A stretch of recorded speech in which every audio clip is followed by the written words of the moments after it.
অসম চৰকাৰে অসম আন্দোলনৰ ৮৬০ গৰাকী শ্বহীদৰ নামত বৰাগাঁৱত শ্বহীদ স্মাৰক ক্ষেত্ৰ নিৰ্মাণ কৰি উলিয়াইছে। এই কথাটো আমি ভাল পাইছোঁ, কিন্তু এই চেগতে আমি অসম চৰকাৰক এটা আহ্বান জনাব বিচাৰোঁ যে কাইলৈৰ এই মহান দিনটোত ১০ ডিচেম্বৰৰ শ্বহীদ দিৱসৰ দিনটোতে অসম চৰকাৰে ঘোষণা কৰিব লাগে যে অসমৰ ক্ষেত্ৰত নাগৰিকত্ব সংশোধনী আইন ২০১৯ কাখন বাতিল কৰা হ'ল।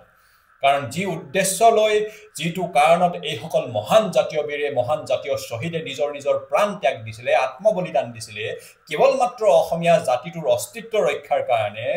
অসমৰ পৰা বিদেশী বহিষ্কৰণৰ কাৰণে, অসমখন বিদেশী মুক্ত কৰাৰ কাৰণে, সেই জাতীয় বীৰসকলৰ জাতীয় শ্বহীদসকলৰ আত্মবলিদানৰ প্ৰতি সন্মান প্ৰদৰ্শন কৰি কাইলৈৰ দিনটোতে অসম চৰকাৰে ঘোষণা কৰিব লাগে যে কাকে ধৰি যিমানবোৰ আইন আছে, যিসমূহ আইনে অসমত বিদেশীক দলিচা পাৰি দিয়ে, সেইসমূহ আইন বাতিল কৰা হ'ল নাইবা বাতিল কৰোৱা হ'ব।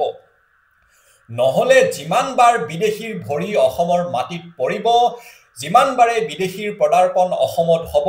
প্ৰতিবাৰতে সেই ৮৬০ গৰাকী শ্বহীদৰ আত্মাক পুনৰাই হত্যা কৰা হ'ব, তেখেতসকলৰ আত্মবলিদানক, তেখেতসকলৰ ত্যাগক অপমান কৰা হ'ব। সেইকাৰণে কাইলৈৰ শ্বহীদ দিৱসৰ দিনটোত আমি জীয়াই থকা প্ৰতিগৰাকী অসমীয়াৰ দায়িত্ব হ'ল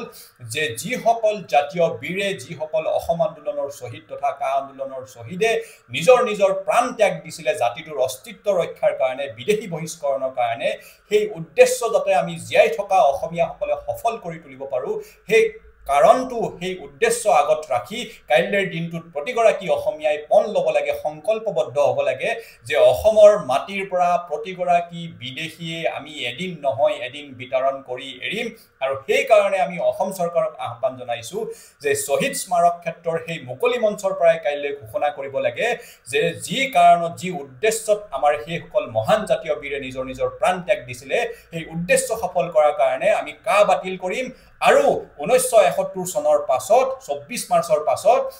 অসম চুক্তি অনুসৰি প্ৰতিগৰাকী বিদেশীৰ নাম অসমৰ পৰা ভোটাৰ তালিকাৰ পৰা কৰ্তন কৰি তেখেতসকলক বিতৰণৰ ব্যৱস্থা কৰিব বুলি অসম চৰকাৰে অসমীয়া ৰাইজক উদ্দেশ্যি সেইসকল জাতীয় বীৰৰ প্ৰতি সন্মান প্ৰদৰ্শন কৰি কাইলৈ প্ৰতিশ্ৰুতি দিব লাগে। মুকলি মঞ্চৰ পৰা এই আহ্বানটো আমি অসম চৰকাৰলৈ জনাইছোঁ। আৰু আকৌ এবাৰ প্ৰতিগৰাকী স্বাভিমানী অসমীয়ালৈ আমি এই বাৰ্তা পঠিয়াইছোঁ যে কাইলৈৰ দিনটোত আমি সংকল্পবদ্ধ হ'ব লাগে যে যি কাৰণত আমাৰ এইসকল জাতীয় বীৰ শ্বহীদ হৈ গৈছিলে, সেই উদ্দেশ্য যাতে আমি জীয়াই থকা সকলে, জীয়াই থকা অসমীয়াসকলে এদিন নহয় এদিন সফল কৰিব পাৰোঁ। ধন্যবাদ। জয় আই অসম।